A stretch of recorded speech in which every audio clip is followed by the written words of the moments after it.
ఏం పేరు మీ పేరు? శిరీష. శిరీష. నీ పేరు? నీ పేరు? నీ పేరు? మన సినిమా సూపర్ స్టార్ ఎవడు? Super star Mahesh Babu. Super star Mahesh Babu. Pawan నువ్వు అల్లు అర్జున్ ఫ్యానా లేకపోతే ఎవరి ఫ్యాన్? చూడండి ఎన్ని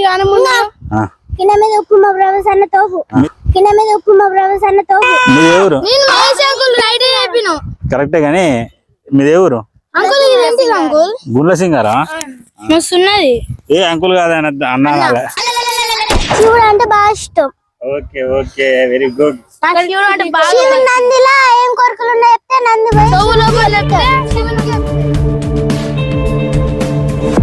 అందరికి నమస్కారం, welcome to my channel. Present నేను ఎక్కడున్నానో నా వెనక కట్టడాలు చూస్తే మీకైతే అర్థమవుతా ఉంది. నేను ప్రజెంట్ వరంగల్ కోటలో ఉన్నాను. నేను ఇక్కడ నుండే కాకతీయ రాజులు దీన్ని కేంద్రంగా చేసుకొని కాకతీయ సామ్రాజ్యాన్ని అయితే పరిపాలించేవాళ్ళు. మనం కాకతీయ సామ్రాజ్యం గురించి చెప్పినా లేకపోతే వరంగల్ గురించి చెప్పినా అయితే మొట్టమొదటిగా మనం గుర్తొచ్చే పేరు రాణి రుద్రమదేవి. ఆమె ఎంత గొప్ప కాకతీయ సామ్రాజ్యాన్ని పరిపాలించిందో నేను ప్రత్యేకంగా మీకు చెప్పాల్సిన అవసరం లేదు. ఎందుకంటే ఇప్పుడున్న ఈ కాలంలో స్త్రీలు సమానత్వం లేక ఎంతమంది ఇబ్బంది పడుతున్నారో మనం అయితే చూసి ఉంటాం. అయినప్పటికీ ఆ రోజుల్లో ఆ కాలంలో సుమారు 800 సంవత్సరాల కిందట ఒక స్త్రీ ఇంత పెద్ద సామ్రాజ్యాన్ని తను పరిపాలించిందంటే నిజంగా గొప్ప విషయం అని చెప్పాలి. అలాంటి గొప్ప స్త్రీతో పాటు ఎంతోమంది గొప్ప రాజులు మన ఈ కాకతీయ సామ్రాజ్యాన్ని అయితే పరిపాలించడం జరిగింది. చూడండి ఎన్నో కట్టడాలు ఇక్కడైతే నెలకొరిగి ఉన్నాయి.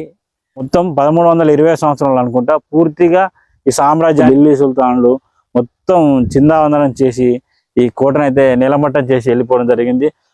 అనేక కట్టడాలు అయితే ఈ మట్టిలో కలిసిపోయాయి. ఒకప్పుడు ఈ హైట్ లో ఈ 6 ఫీట్ల ఎత్తులో ఉండే ఈ మట్టి తవ్వగా ఇలాంటి కట్టడాలు వెళ్ళినాయంట. తర్వాత పురావస్తు శాఖ మన భారతదేశ ఇండియన్ ఆర్కియాలజికల్ డిపార్ట్మెంట్ పూర్తిగా దీన్ని స్వాధీనం చేసుకొని అన్ని కట్టడాలు వెలికితీసి ఇవన్నీ ఇప్పుడు ఒక విధంగా మనకైతే పేర్చారు. శిథిలావస్థలో ఉన్న ఈ కట్టడాలను మనం ఒకసారి అయితే చూసేద్దాం రండి. మీకు చెప్పడం మర్చిపోయినా అదేంటంటే మన వరంగల్ రైల్వే స్టేషన్ నుంచి కిలా వరంగల్ కోట సుమారు 2 లేదా 3 కిలోమీటర్ల డిస్టెన్స్లో అయితే ఉంటుంది. ఈ రైల్వే స్టేషన్ నుంచి కొంచెం ముందుకు వెళ్తే మనకు పోస్ట్ ఆఫీస్ అని వస్తూ ఉంటుంది. ఆ పోస్ట్ ఆఫీస్ చివరస్తా నుండి మనకైతే ఆటోలు దొరుకుతాయి. ఆటోలో ఎక్కితే మనకు ఒక 20 రూపీస్ అయితే ఛార్జ్ అయితే తీసుకుంటారు ఒక వ్యక్తికి. చూడండి అయితే వరంగల్ రైల్వే స్టేషన్, ఇదే కిలా వరంగల్ కోట. మనకు వెనకాల సైడ్ అయితే ఏకశిల పార్క్ అయితే ఉంటుంది. దాంట్లో గుండు చెరువు అని ఉంటుంది. ఒకటే కొండ ఉండడం వల్ల అక్కడ దాన్ని మనకైతే వరంగల్కు ఓరుగల్ అనే పేరు కూడా వచ్చినట్టు ఇక్కడ మన టూర్ గైడ్ అయితే చెప్పాడు. సో మనకి ఇక్కడ లోపలికి ఎంట్రీ చేస్తే మాత్రం అక్కడ రైట్ సైడ్ టికెట్ కౌంటర్ ఉంటుంది. ఒక వ్యక్తికి 25 రూపీస్ అయితే టికెట్ తీసుకుంటారు. తర్వాత మనకు లోపలికి అలా అయితే చేస్తారు. చూడండి ఆన్లైన్లో కూడా బుక్ చేసుకోవచ్చు, కాకపోతే రేట్ ఎక్కువ.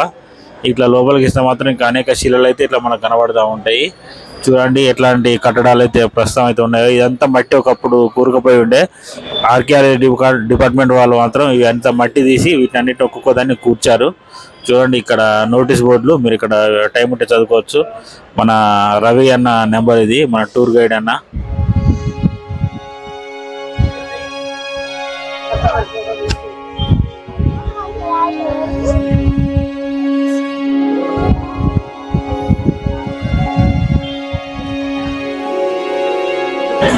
ప్రస్తుతం మనం చూస్తున్న ఈ ప్లేస్ ఉంది కదా, దీని లోపలికి రావాలంటే మనం 3 కోటలను దాటుకొని రావాలి. మనం లాస్ట్ వీడియోలో చూపెట్టినా కదా 3 కోటలు, ముళ్ళ కోట, మట్టి కోట, రాతి కోట. ఈ 3 కోటలను దాటుకొని అయితే మనం లోపలికి రావాలి.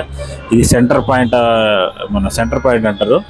ఈ కిలా వరంగల్లోని సెంటర్ పాయింట్ అన్నట్టు ఇది.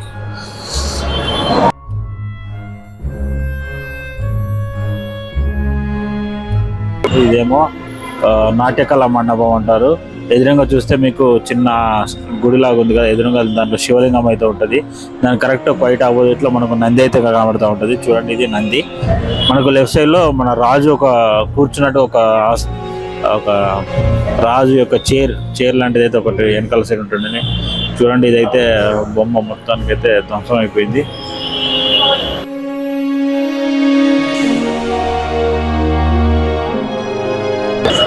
మన ఉమ్మడి తెలుగు రాష్ట్రాల మాజీ ముఖ్యమంత్రి గారైనటువంటి చంద్రబాబు నాయుడు గారి కాలంలో ఈ తవ్వకాలన్నీ బయటకు తీశారంట. అప్పుడు మన టూర్ గైడ్ అన్న అయితే ఈ విషయాలు మనకు చెప్పిండు. ఆ కాలంలో ఇవన్నీ మట్టి తీసి ఇవన్నీ ఒక రకంగా పేర్చారట. అప్పుడు ఇంకా దారుణంగా ఉండినట. అప్పటికి మన చంద్రబాబు నాయుడు కూడా ఇక్కడికైతే సందర్శించారంట. అప్పుడు మన సినిమా షూటింగ్లు అయితే చాలా జరిగాయి ఇక్కడ. ముఖ్యంగా చెప్పుకోవాలంటే వర్షం సినిమా ఒక సాంగ్స్ ఉన్నాయి కదా, వర్షంలోని సినిమాలోని సాంగ్, అట్లనే మన నాని సినిమా, ఇంకా కొన్ని సినిమాల షూటింగ్లు కూడా చాలా జరిగినాయి ఇక్కడైతే.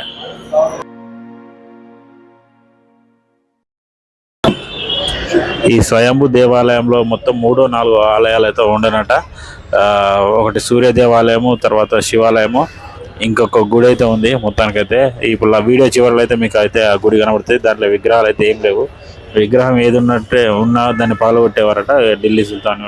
అదొక ఆలయం అయితే మొత్తం కంప్లీట్ గా డిస్ట్రాయ్ అయిపోయింది. చూడండి ఆ స్తంభాలు ఎంత హైట్ ఉన్నాయో ఒక్కొక్కటి, ఒకప్పుడు ఎంత హైట్ ఉండడం, ఇంకా మొత్తం పిల్లర్స్ మొత్తం అన్ని కింద పడిపోయాయి. చూడండి ఎన్ని పిల్లర్స్ మొత్తం కింద పడిపోయినాయా. చాలా అంటే చాలా పెద్దగా ఉంటుంది ఇది. మొత్తం ఒక ప్లేస్ దగ్గర దగ్గర 16 ఎకరాలు ఉన్నదని అంటున్నారు. 16-18 ఎకరాలు బహుశా. ఈ ఆర్చ్ మీరు చూస్తూ ఉన్నారు కదా, ఇది కాకతీయ కళాతోరణం అంటారు. అంటే దీన్ని కాకతీయ గేట్ కూడా అని పిలుస్తూ ఉంటారు. ఇవి 4 వైపులా 4 ఉంటాయి. మీరు చూడండి ఇదైతే ఇప్పుడు మనం దక్షిణం చూస్తున్నాము. ఇటు పడమర వైపు ఆ వైపు ఒకటి ఉంది. మీకు జూమ్ చేసి చూపిస్తాను. అదొకటి. నెక్స్ట్ ఇది తూర్పు వైపున ఉంటుంది. నేరుగా కనబడుతుంది కదా, అది తూర్పు వైపు ఒక కట్టడం. మరియు ఇటు దక్షిణం వైపుగా కూడా మరి ఒక తోరణం అయితే మనకైతే కనబడుతూ ఉంటుంది. ఇక్కడ ఫొటోస్ తీసుకోవడానికి చాలా మంది అయితే వస్తూ ఉన్నారు. ఏం పేరు మీ పేరు? శిరీష. నీ పేరు? నీ పేరు? నీ పేరు? మన సినిమా సూపర్ స్టార్ ఎవడు? Super star Mahesh Babu. పవన్, నువ్వు అల్లు అర్జున్ ఫ్యానా లేకపోతే ఎవరి ఫ్యాన్? చూడండి ఎన్ని మీది ఎవరు? అంకుల్ కరెక్టే గానీ మీది ఎవరు? గుండ్ల సింగారా? మస్తున్నది. ఏ అంకుల్ కాదని అన్నా. ఇక్కడ వీళ్ళు చిన్నపిల్లలు వచ్చి మనతోటి వాగ్వాదం చేస్తా ఉన్నారు. చిన్నపిల్లలు చిలిపి పనులు. చూడండి ఎన్ని కట్టడాలు ఇక్కడ నేల కోరుగాయో చూడండి. అన్ని మట్టిలో కూరుకొని పోయాయి. ఇదొక ఆర్కిటెక్చర్. ఒక్కొక్క రాయిని ఈ విధంగా చెక్కారు. ఇంత పెద్ద పెద్ద రాళ్ళు ఎక్కడి నుంచి తీసుకొచ్చారో అసలు అదే విచిత్రం అనిపిస్తూ ఉంటుంది. చూడండి ఎన్ని రాళ్ళు కింద పడిపోయాయి. ఒక స్తంభం, పిల్లర్స్. చూడండి నేను వరంగల్ వాసిన అయినప్పటికీ నాకు ఇంకా కొన్ని విషయాలు చరిత్ర పైన తెలుసు తప్ప పూర్తిగా డెప్త్గా అయితే మనకైతే తెలియదు. ఒక్క నిమిషం, పిల్లలు వస్తున్నారు. నిన్ను యూట్యూబ్లో పెట్టాలనా? పెడతా తప్పకుండా. ఏం పేరు నీ పేరు? ఎం మహేష్. మహేష్ బాబు ఫ్యానా? Okay, very good. కాదు, యూట్యూబ్ లో మీరు ఈ ఛానల్ అంటే పెట్టుకోవచ్చు. ఓకే సరే, సెల్ఫీలు దిగుదామా? సరే ఒక్క నిమిషం. వీళ్ళు చిన్న పిల్లలు నా ఎంట పడతా ఉన్నారు. మొత్తానికి అయితే వీళ్ళు కూడా ఈ ఛానల్లో మన ఛానల్ రావాలి. చూడండి బాగుంది అమ్మాయి, బాగుంది. చెక్కిళ్ళు. రండి తమ్ముళ్ళు, అటు పోదాం. దండి. గణేష్ విగ్రహం కనబడుతుంది. ఇప్పుడు వీళ్ళు కూడా చిన్నపిల్లలు కొన్ని మాటలు మాట్లాడుతూ ఉంటారు. నువ్వు మాట్లాడతావా? నువ్వు మాట్లాడు ఫస్ట్. చిన్నపిల్ల, చిన్న అమ్మాయి కాబట్టి చెప్పు. చిన్న పాప, ఇది గణేష్ ని ఎంత బాగా చెక్కారు చూసారా? కనబడుతుందా? ఇది ఇంత కష్టపడ్డారు చెక్కడానికి. ఇది ఒక రాయితోనే చెక్కారు దీన్ని. Very good.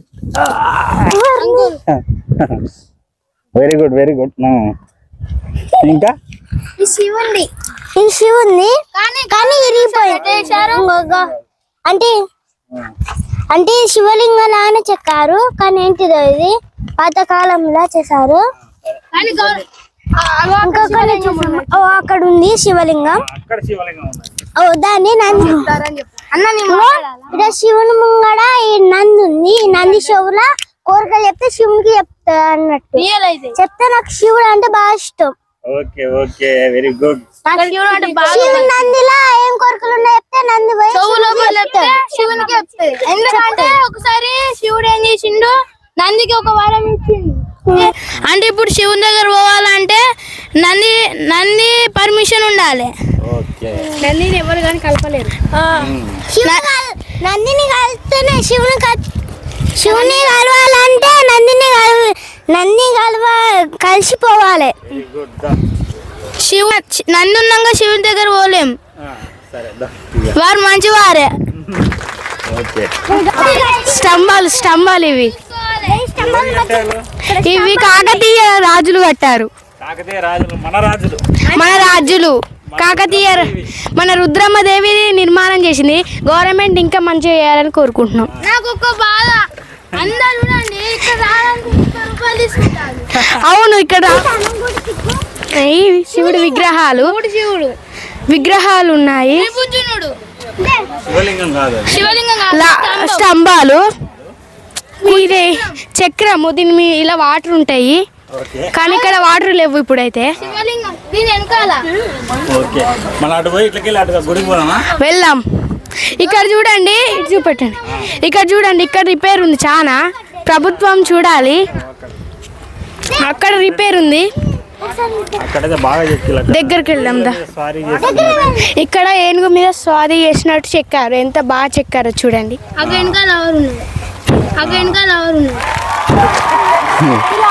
ఈ కట్టడాన్ని చూసి కొంతమంది అయితే లాక్ అంటున్నారు. 1 2 3 4 మీరు నలుగురు లేపాలి. దక్షిణం వైపున అయితే ఇప్పుడు మనకు ఒక గుడి అయితే కనబడుతూ ఉంది. ఇక్కడ వినాయక విగ్రహం కనబడుతూ ఉంది.